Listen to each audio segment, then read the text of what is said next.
Hi, thanks for joining me for the Midday News.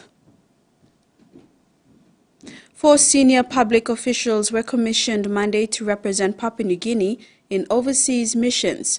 High Commissioner to New Zealand Sakias Tameo, Consul General to Sydney Ponabe Yua, Consul General to Brisbane Reatau Rao, and Consul General to Cairns Damien Arabagali were commissioned in an official ceremony at the Central Government Office and delivered their charges by Minister for State assisting the Prime Minister Justin Kichenko. On behalf of the 3 consuls, Tameo acknowledged the importance of the roles he and his counterparts will be taking up. To convey our profound appreciation to Prime Minister James Marape and the entire NEC for appointing us to our respective posts. And of course, I'd like to acknowledge Minister Kichenko, your role during your term as Foreign Minister to get a submission to Cabinet for appointments. So we truly appreciate your effort. At our respective posts, we will certainly engage with Australia and New Zealand and other development partners to secure much-needed support and contribute to the development of our country. The inaugural Wage Cultural Show in Kandeb, Enga Province, from December the 15th to the 17th, 2023, made history by uniting diverse cultural groups and drawing a record-breaking crowd of 10,000 to 12,000 attendees. Guests including the provincial government leaders and NCC Executive Director Stephen Kilanda praised the event's success, emphasizing government support for cultural initiatives promoting peace. Renowned performers, traditional rituals, and musical headliner Gedix Atege highlighted the vibrant showcase. Key figures from Upper Wage played pivotal roles, culminating in a historic 3-day cultural celebration, promising a brighter future for the community. A joint motor vehicle road safety operation by the National Capital District Police Command and Road Traffic Authority was launched recently to hold accountable motorists whom are using unregistered vehicles. According to NCD Metropolitan Superintendent Silva Sika, many motorists are driving vehicles that are not registered. That is why this initiative was launched to hold those motorists accountable. Sika said there are also certain type of vehicles that motorists are not allowed to use but are illegally on the road. He added that the operation will run throughout this festive season.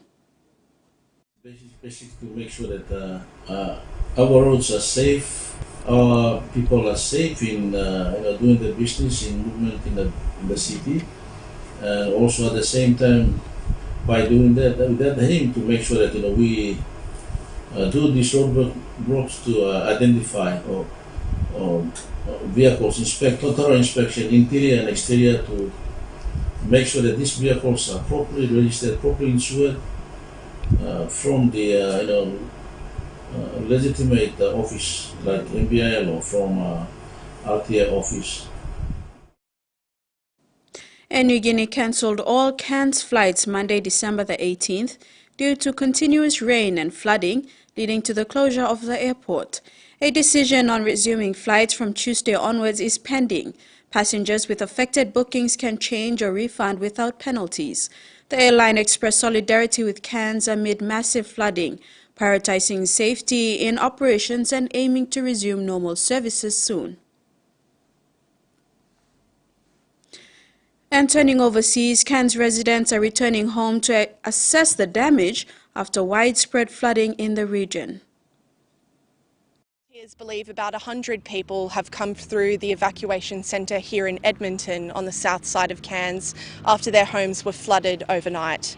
The SES have received more than 1,000 calls for assistance over the past 24 hours, with swift water rescue teams and even the Navy assisting people to leave their flooded homes. The people we've spoken to here today are remaining resilient, but some have lost so much. We've spoken to people who've lost their homes and all their belongings, and some with nowhere else to go to today. One man we spoke to had to shelter on the roof of a neighbour's house in Holloway's Beach with about 30 other people in the pouring rain as they waited for the SES to come and assist them. My wife and I have lived in FNQ for more than 20 years. I've lived through cyclones, other people's floods. Nothing comes close to how quickly this thing came. We just couldn't prepare. Another woman had to be supplied with a walking frame after she had to leave hers behind in her flooded home. I started to notice it coming up to the house from that direction, and then was getting closer, and there was traffic going backwards and forwards checking it out.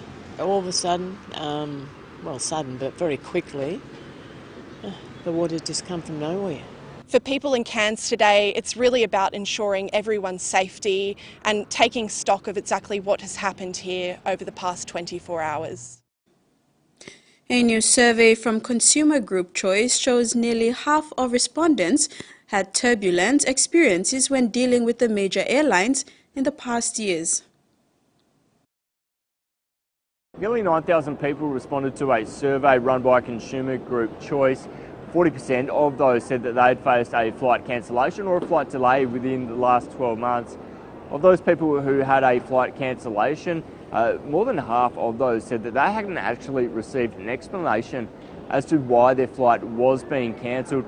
The vast majority said that that cancellation process was somewhat or very difficult. What was also difficult is was getting their money back for those cancelled flights. 47% of people said that they received their refund within 1 month of that flight. Some people had to wait significantly longer, waiting more than 6 months to get their money back. It seemed like if you did face a flight delay or cancellation, you almost had to fend for yourself. Only 15% of people saying that they received a voucher for meals or accommodation from airlines. Choice have said that these numbers don't bode well for the Christmas and New Year period, as airports right around the country are going to be flooded with people. They also added that it's simply not good enough that people had difficulty dealing with airlines. Today there have been some flight cancellations and delays. The majority of those cancellations have been to Cairns, while the majority of airports around the country, they are running on schedule. For almost all of its modern history, the State of Israel has engaged in relatively short wars. This is a function of its geography and its small population. None of its wars there in 2008, 2012, 2014 or 2021 lasted more than a couple of months. Similarly, the 2006 Israel-Hezbollah war lasted a month. Today's Israel-Hamas war may also continue for a considerable amount of time. The 4 additional aims include ensuring there is no threat to it from Gaza in the long term, strengthening the security of Israeli citizens, restoring Israel's deterrence against repeat attacks on civilians, and vitally restoring the physical and psychological security of border settlements in the south and the north. In sports, the PNG Peppers are gearing up for the Netball Hong Kong China Netball competition that kicks off on January the 10th, 2024. The PNG netball team, after returning from the Pacific Games, have not taken a break, but headed straight into intensive training for the international fixture.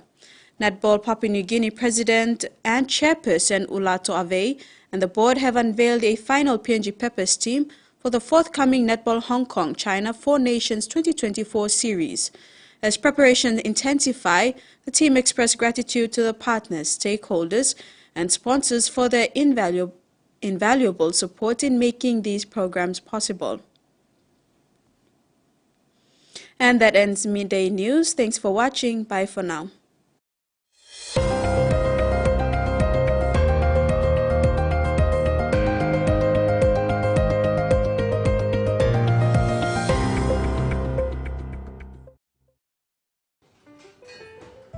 Australia's favorite chef is taking you around the world to meet amazing people. Teach me how to make this one. Experience delicious food. Bon appetit.